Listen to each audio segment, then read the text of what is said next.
اعوذ باللہ من الشیطان الرجیم بسم اللہ الرحمن الرحیم اللہم صلی علی محمد وعلی آل محمد کما صلیت علی ابراہیم وعلی آل ابراہیم انک حمید مجید اللہم بارک علی محمد وعلی آل محمد کما بارکت علی ابراہیم وعلی آل ابراہیم انک حمید مجید۔ آج 12 نومبر 2023 ہم رحیق المختوم نبی کریم صلی اللہ علیہ وسلم کی سیرت کے بارے میں 11واں سیشن کرنے جا رہے ہیں۔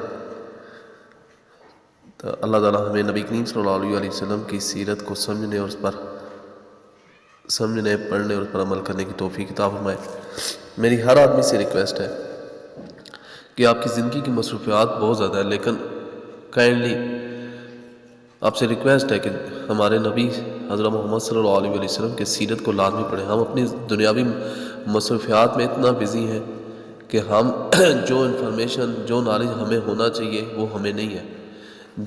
اور یہ جو سیریس ہے یہ آپ کی زندگی بدل دینے والی سیریس ہے۔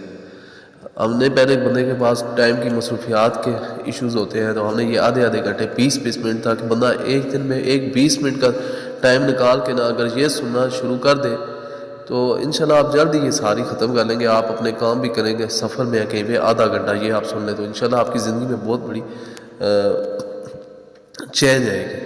تو میری تمام بھائیوں سے تمام جو بھی سن رہے ہیں کہ لازمی یہ سیریز جو ہے نا اس سنیں، اس کتاب کو پڑھیں اور نبی کریم صلی اللہ علیہ وسلم کے بارے میں آپ کو ماشاءاللہ پہلے بھی ہیں لیکن یہ آپ کو بہت زیادہ پتہ چلے گا کہ نبی کریم صلی اللہ علیہ وسلم جس طرح اسلام کی تبلیغ کی کتنی مشکلات آئیں اور ہم کیا کر رہے ہیں، اور نبی کریم صلی اللہ علیہ وسلم کی زندگی کا اللہ اور اس کے رسول کا کیا پیغام تھا اور ہم کن چکروں میں پڑے ہوئے ہیں۔ تو اللہ تعالیٰ ہمیں نبی کریم صلی اللہ علیہ وسلم کی سیرت کو پڑھنے اور اس پر عمل کرنے کی توفیق عطا فرمائے۔ تو ابھی شروع کرتے ہیں مکمل بائیکاٹ، جس میں یہ بھی بہت غم والا اور بہت سخت قسم کا ایک یہ بائیکاٹ والا جو ہے نا وہ ہے سیشن۔ تو شروع کرتے ہیں مکمل بائیکاٹ۔ صرف 4 ہفتے یا اس سے بھی کم مدت میں مشرکین کو 4 بڑے بڑے دغچے لگ چکے تھے، یعنی حضرت عمر رضی اللہ عنہ نے اسلام قبول کیا، پھر حضرت عمر رضی اللہ مسلمان ہوئے، پھر محمد صلی اللہ علیہ وسلم کی پیشکش یا سودے بازی مسترد کی، پھر قبیلہ بنی ہاشم اور بنی مطلب کے سارے ہی مسلم و کافر افراد نے ایک ہو رکھ کر نبی کریم صلی اللہ علیہ وسلم کی حفاظت کا عہد و پیمان کیا۔ اس سے مشرکین چکرا گئے اور انہیں چکرانا ہی چاہیے تھا، کیونکہ ان کی سمجھ میں آ گیا تھا کہ اگر انہوں نے نبی کریم صلی اللہ علیہ وسلم کے قتل کا اقدام کیا تو آپ صلی اللہ علیہ وسلم کی حفاظت میں مکہ کی وادی مشرکین کے خون سے لالازار ہو جائے گی، بلکہ ممکن ہے ان کا مکمل صفایا ہی ہو جائے۔ اس لیے انہوں نے قتل کا منصوبہ چھوڑ کر ظلم کی ایک اور راہ تجویز کی جو ان کی اب تک کی تمام ظالمانہ کاروائیوں سے زیادہ سنگین تھی، ظلم و ستم کا پیمان۔ اس تجویز کے مطابق مشرکین وادی موسم میں خیف بنی کنانہ کے اندر جمع ہوئے اور آپس میں بنی ہاشم اور بنی مطلب کے خلاف یہ عہد و پیمان کیا کہ نہ ان سے شادی بیاہ کریں گے، نہ خرید و فروخت کریں گے، نہ ان کے ساتھ اٹھے بیٹھیں گے، نہ ان سے میل جول رکھیں گے، نہ ان کے گھروں میں جائیں گے، نہ ان سے بات چیت کریں گے، جب تک کہ وہ رسول اللہ صلی اللہ علیہ وسلم کو قتل کرنے کے لیے ان کے حوالے نہ کر دے۔ مشرکین نے اس بائیکاٹ کی دستاویز کے طور پر ایک صحیفہ لکھا جس میں اس بات کا عہد و پیمان کیا گیا تھا کہ وہ بنی ہاشم کی طرف سے کبھی بھی کسی صلح کی پیشکش قبول نہ کریں گے اور نہ ان کے ساتھ کسی طرح کی مروت برتیں گے جب تک کہ وہ رسول اللہ صلی اللہ علیہ وسلم کو قتل کرنے کے لیے مشرکین کے حوالے نہ کر دیں۔ ابن قیم کہتے ہیں کہ کہا جاتا ہے کہ یہ صحیفہ منصور بن عقمہ بن عامر بن ہاشم نے لکھا تھا اور بعض کے نزدیک نصر بن حارث نے لکھا، لیکن صحیح بات ہے کہ لکھنے والا بغیث بن عامر بن ہاشم تھا۔ رسول اللہ صلی اللہ علیہ وسلم نے اس پر بددعا کی اور اس کا ہاتھ شل ہو گیا۔ بہرحال یہ عہد و پیمان طے پا گیا اور صحیفہ خانہ کعبہ کے اندر لٹکا دیا گیا۔ اس کے نتیجے میں ابو لہب کے سوا بنی ہاشم اور بنی مطلب کی سارے افراد خواہ مسلمان رہے ہوں یا کافر سمٹا کر شیب ابی طالب میں مبعوث ہو گئے، یعنی بند ہو گئے۔ یہ نبی کریم صلی اللہ علیہ وسلم کی بعثت کے 7ویں سال محرم کی چاند رات کا واقعہ ہے۔ 3 سال شیب ابی طالب میں اس بائیکاٹ کے نتیجے میں حالات نہایت سنگین ہو گئے۔ غلے اور سامان خرد و نوش کی آمد بند ہوگی، کیونکہ مکے میں جو غلہ وغیرہ سامان آتا تھا اسے مشرکین لپک کر خرید دیتے تھے۔ اس لیے محصورین کی حالت نہایت پتلی ہوگی، انہیں پتے اور چمڑے کھانے پڑے۔ فاقہ کشی کا حال یہ تھا کہ بھوک سے بلکتے ہوئے بچوں اور عورتوں کی آوازیں گاٹی کے باہر سنائی پڑتی تھی۔ ان کے پاس بمشکل ہی کوئی چیز پہنچ پاتی تھی، وہ بھی پس پردہ وہ لوگ حرمت والے مہینوں کے علاوہ باقی یہاں میں اشیائے ضرورت کی خرید کے لیے گاٹی سے باہر نکلتے بھی نہ تھے۔ وہ اگرچہ قافلوں سے سامان خرید سکتے تھے جو باہر سے مکہ آتے تھے، لیکن ان کے سامان کے دام بھی مکے والے اس قدر بڑھا کر خریدنے کے لیے تیار ہو جاتے تھے کہ معصورین کے لیے کچھ خریدنا مشکل ہو جاتا تھا۔ لیکن حکیم بن حزام جو حضرت خدیجہ رضی اللہ عنہ کے بھتیجے تھے، کبھی کبھی اپنی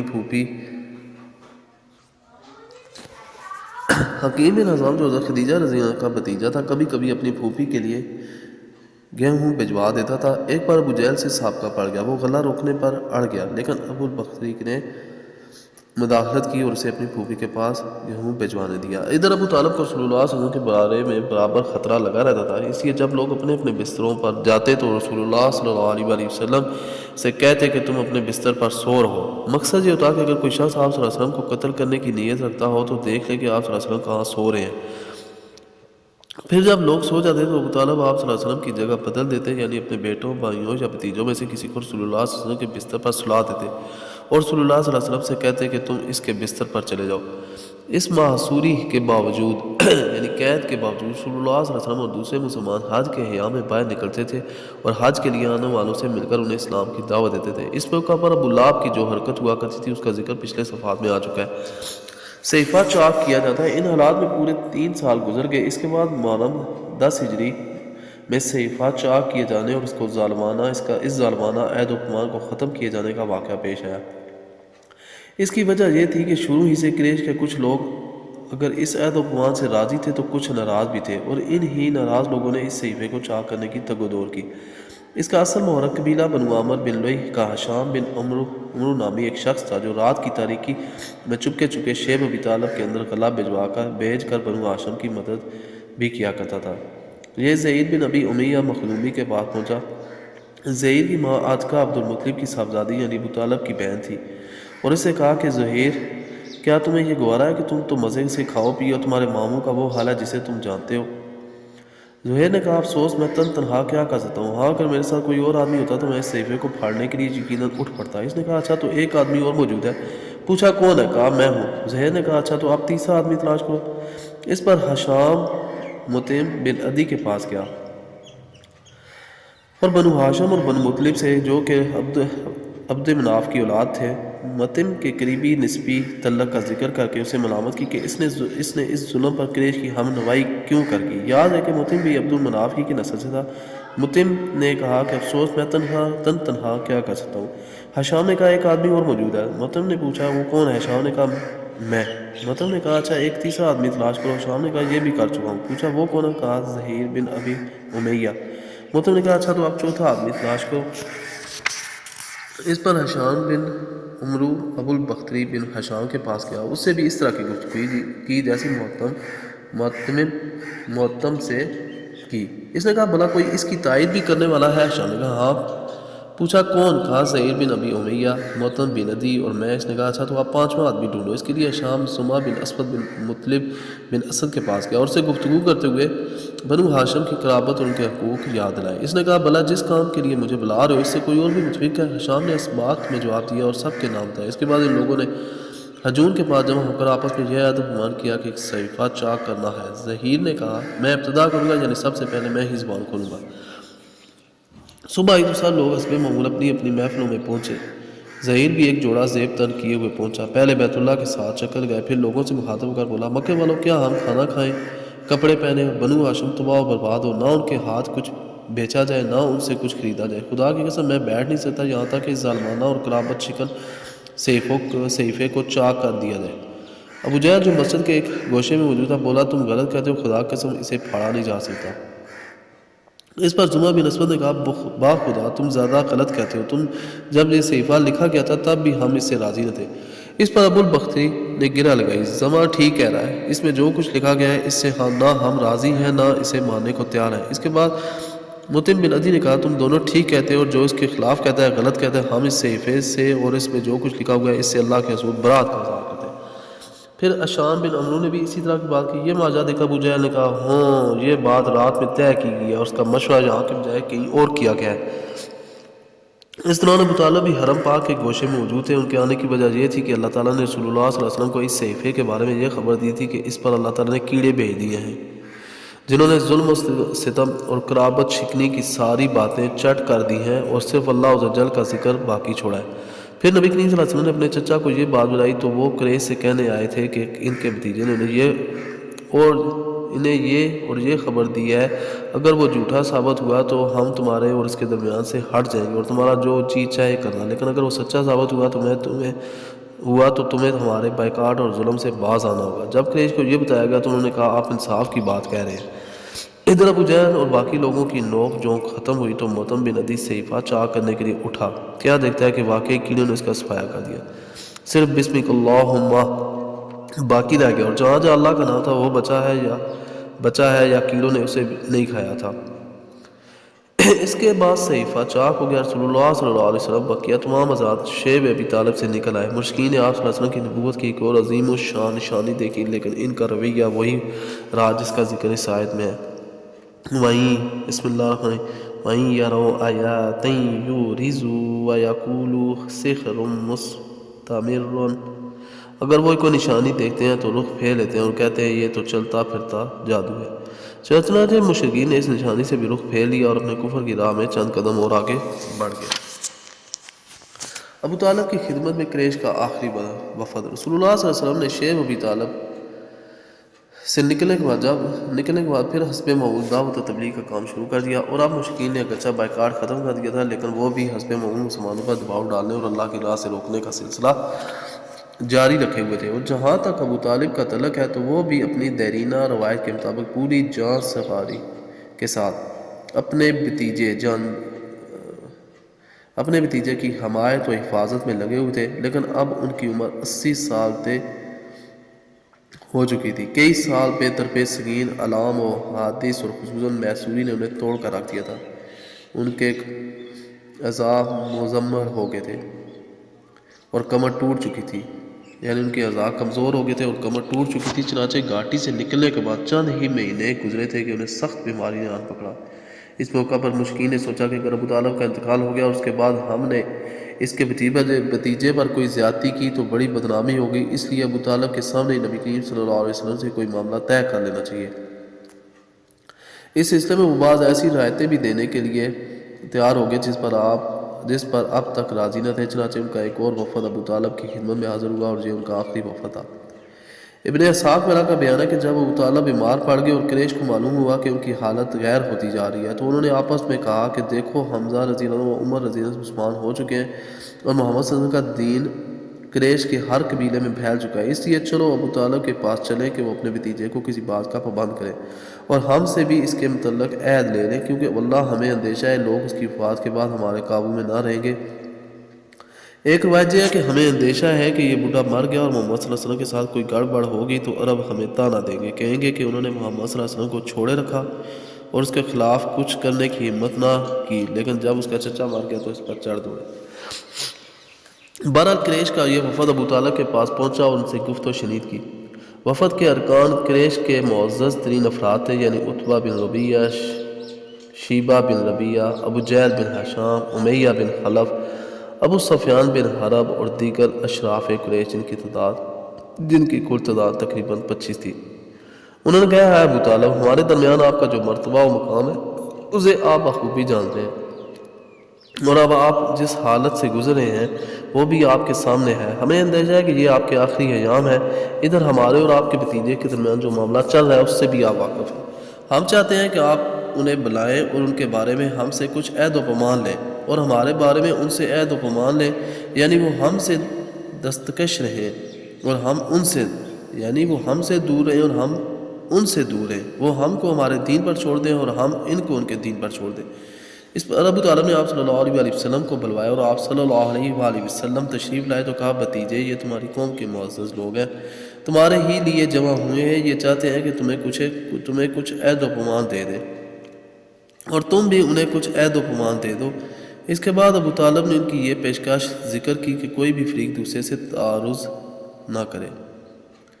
جواب میں رسول اللہ صلی اللہ علیہ وسلم نے وفد کو مخاطب کر کے فرمایا آپ لوگ یہ بتائیں اگر میں ایک ایسی بات پیش کروں جس کے اگر آپ قائل ہو جائیں تو عرب کے بادشاہ بن جائیں اور عجم آپ کے زیر نگیں آ جائے تو آپ کی رائے کیا ہوگی؟ بعض روایتوں میں یہ کہا گیا ہے کہ آپ صلی اللہ علیہ وسلم نے ابو طالب کو مخاطب کر کے فرمایا میں ان سے ایک ایسی بات چاہتا ہوں جس کے یہ قائل ہو جائیں تو عرب ان کے تابع فرمان بن جائے اور عجم انہیں جزیہ ادا کرے۔ ایک روایت میں مذکور ہے کہ آپ صلی اللہ علیہ وسلم نے فرمایا چچا جان آپ کیوں نہ انہیں ایک ایسی بات کی طرف لائیں جو ان کے حق میں بہتر ہے۔ انہوں نے کہا کیا تم انہیں کس بات کی طرف بلانا چاہتے ہو؟ آپ صلی اللہ علیہ وسلم نے فرمایا میں ایک ایسی بات کی طرف بلانا چاہتا ہوں جس کے یہ قائل ہو جائیں تو عرب ان کا تابع فرمان بن جائے اور عجم پر ان کی بادشاہت قائم ہو جائے۔ ابن اسحاق کی ایک اور روایت یہ ہے کہ آپ صلی اللہ علیہ وسلم نے فرمایا آپ لوگ صرف ایک بات مان لیں جس کی بدولت آپ صلی اللہ علیہ وسلم آپ لوگ صرف ایک بات مان لیں جس کی بدولت آپ عرب کے بادشاہ بن جائیں گے اور عجم آپ کے زیر نگیں آ جائے۔ بہرحال جب یہ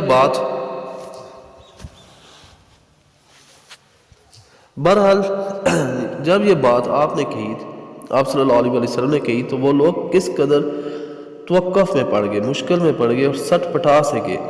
وہ حیران تھے کہ صرف ایک بات جو اس قدر مفید ہے اسے مسترد کیسے کریں، یعنی اس کو رد کیسے کریں۔ آخر کا ابو جہل نے کہا اچھا بتاؤ تو وہ بات ہے کیا؟ تمہارے باپ کی قسم ایسی ایک بات کیا 10 باتیں بھی پیش کرو تو ہم ماننے کو تیار ہیں۔ آپ صلی اللہ علیہ وسلم نے فرمایا آپ لوگ لا الہ الا اللہ کہیں اور اللہ کے سوا جو کچھ پوچھتے ہیں اسے چھوڑ دیں۔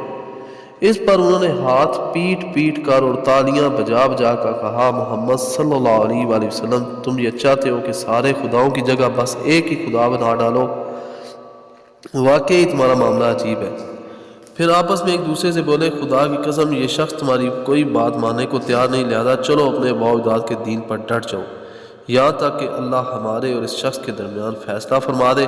اس کے بعد انہوں نے اپنی راہ لی اور اس واقعے کے بعد انہی لوگوں کے بارے میں قرآن مجید کی یہ آیات نازل ہوئی۔ ترجمہ قسم ہے نصیحت بھرے قرآن کی بلکہ جنہوں نے کفر کیا ہیکڑی اور ضد میں ہیں، ہم نے کتنی ہی قومیں ان سے پہلے ہلاک کر دی۔ وہ چیخے چلائے لیکن اس وقت جب کہ بچنے کا وقت نہ تھا، انہیں تعجب ہے کہ ان کے پاس خود انہی میں سے ایک ڈرانے والا آ گیا۔ کافر کہتے ہیں یہ جادوگر ہے، بڑا جھوٹا ہے، کیا اس نے سارے معبودوں کی جگہ بس ایک ہی معبود بنا ڈالا؟ یہ تو بڑی عجیب بات ہے۔ اور ان کے بڑے یہ کہتے ہوئے نکلے کہ چلو اور اپنے معبودوں پر ڈٹے رہو، یہ ایک سوچی سمجھی اسکیم ہے، ہم نے کسی ملت میں یہ بات نہیں سنی، یہ محض گڑنت ہے، جھوٹ ہے۔ غم کا ساتھ ابو طالب کی وفات، ابو طالب کا مرض بڑھتا گیا اور بالآخر وہ انتقال کر گئے۔ ان کی وفات شیب ابی طالب کی معصوری کے خاتمے کے 6 ماہ بعد سن 10 ہجری میں ہوئی۔ ایک قول یہ بھی ہے کہ انہوں نے حضرت خدیجہ رضی اللہ تعالیٰ عنہا کی وفات سے صرف 3 دن پہلے ماہ رمضان میں وفات پائی۔ صحیح بخاری میں حضرت مسیب رضی اللہ تعالیٰ سے مروی ہے کہ جب ابو طالب کی وفات کا وقت قریب آیا تو نبی صلی اللہ علیہ وسلم کے پاس تشریف لے گئے، وہاں ابو جہل بھی موجود تھا۔ آپ صلی اللہ علیہ وسلم نے فرمایا چچا جان آپ لا الہ الا اللہ کہہ دیجئے، بس ایک کلمہ جس کے ذریعے میں اللہ کے پاس آپ کے لیے حجت پیش کر سکوں گا۔ ابو جہل اور عبداللہ بن امیہ نے کہا ابو طالب کیا عبد المطلب کی ملت سے رخ پھیر لو گے؟ پھر یہ دونوں برابر ان سے بات کرتے رہے یہاں تک کہ آخری بات جو ابو طالب نے لوگوں سے کہی یہ تھی کہ عبد المطلب کی ملت پر۔ نبی کریم صلی اللہ علیہ وسلم نے میں جب تک آپ سے روک نہ دیا جاؤں آپ کے لیے دعائے مغفرت کرتا رہوں گا۔ اس پر یہ آیت نازل ہوئی ما کان للنبی والذین آمنوا ان یستغفروا للمشرکین ولو کانوا اولی قربا من بعد ما تبین لهم انہم اصحاب الجحیم۔ نبی کریم صلی اللہ علیہ وسلم اور اہل ایمان کے لیے درست نہیں کہ مشرکین کے لیے دعائیں مغفرت کریں اگرچہ وہ قرابہ دار ہی کیوں نہ ہوں، جبکہ ان پر واضح ہو چکا ہے کہ وہ جہنمی ہے۔ اور یہ آیت بھی نازل ہوئی انک لا تہدی من احببت، آپ صلی اللہ علیہ وسلم جسے پسند کریں ہدایت نہیں دے سکتے۔ یہاں یہ بتانے کی ضرورت ہے کہ ابو طالب نے نبی کریم صلی اللہ علیہ وسلم کی کس قدر حمایت و حفاظت کی تھی۔ وہ در حقیقت مکے کے بڑوں اور احمقوں کے حملوں سے اسلامی دعوت کے بچاؤ کے لیے ایک قلعہ تھی، لیکن وہ بذات خود اپنے بزرگ آباء و اجداد کی ملت پر قائم رہے، اس لیے مکمل کامیابی نہ پا سکے۔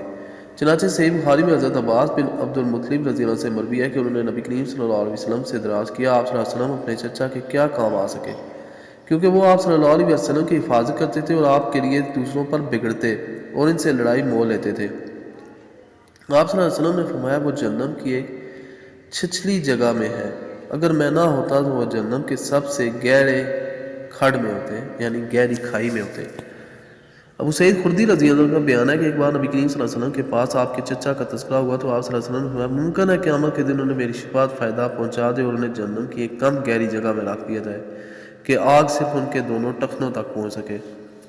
حضرت خدیجہ رضی اللہ عنہ جوار رحمت پہ چنانچہ جناب ابو طالب کی وفات کے 2 ماہ بعد یا صرف 3 دن بعد علیہ اختلاف اقوال حضرت ام المؤمنین خدیجہ کبریٰ رضی اللہ عنہا بھی رولت فرما گئے۔ ان کی وفات نبوت کے 10ویں سال ماہ رمضان میں ہوئی۔ اس وقت وہ 65 برس کی تھی۔ رسول اللہ صلی اللہ علیہ وسلم کی عمر 50ویں منزل میں تھے۔ حضرت خدیجہ رضی اللہ تعالیٰ عنہا نے رسول اللہ صلی اللہ علیہ وسلم کے لیے اللہ تعالیٰ کی بڑی گراں قدر نعمت تھی۔ وہ 1/4 صدی آپ صلی اللہ علیہ وسلم کی رفاقت میں رہیں اور اس دوران رنج و قلق کا وقت آتا تو آپ صلی اللہ علیہ وسلم کے لیے تڑپ اٹھتی، سنگین اور مشکل ترین حالات میں آپ صلی اللہ علیہ وسلم کو قوت پہنچاتی، تبلیغ رسالت میں آپ صلی اللہ علیہ وسلم کی مدد کرتی اور اس تلخ ترین جہاد کی سختیوں میں آپ صلی اللہ علیہ وسلم کی شریک کار رہتی اور اپنی جان و مال سے آپ صلی اللہ علیہ وسلم کی خیر خواہی غمگساری کرتی۔ رسول اللہ صلی اللہ علیہ وسلم کا ارشاد ہے جس وقت لوگوں نے میرے ساتھ کفر کیا اور مجھ پر ایمان لائی، جس وقت لوگوں نے مجھے جھٹلایا انہوں نے میری تصدیق کی، جس وقت لوگوں نے مجھے محروم کیا انہوں نے مجھے اپنے مال میں شریک کیا اور اللہ نے مجھے ان سے اولاد دی اور دوسری بیویوں سے کوئی اولاد نہ دی۔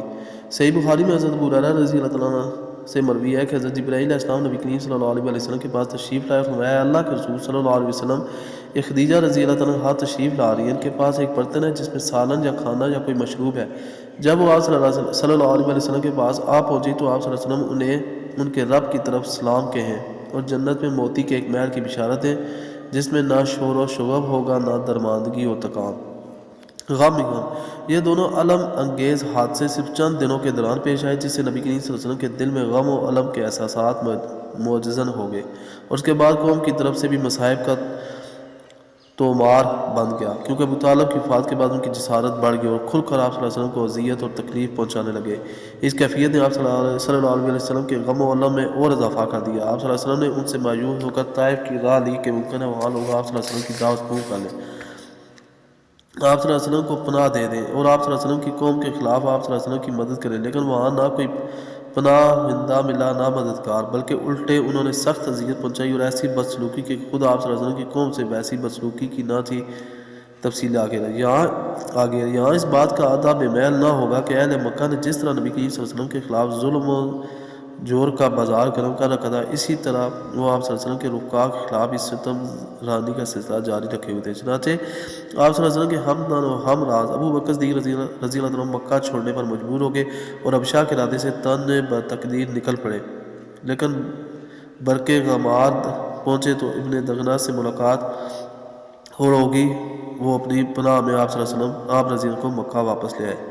ابن اسحاق کا بیان ہے جب ابو طالب انتقال کر کے تو قریش نے رسول اللہ صلی اللہ علیہ وسلم کو ایسی اذیت پہنچائی کہ ابو طالب کی زندگی میں کبھی اس کی آرزو بھی نہ کر سکے تھے، حتیٰ کہ قریش کے ایک احمق نے سامنے آ کر آپ صلی اللہ علیہ وسلم کے سر پر مٹی ڈال دی۔ آپ صلی اللہ علیہ وسلم اسی حالت میں گھر تشریف لائے، مٹی آپ صلی اللہ علیہ وسلم کے سر پر پڑی ہوئی تھی۔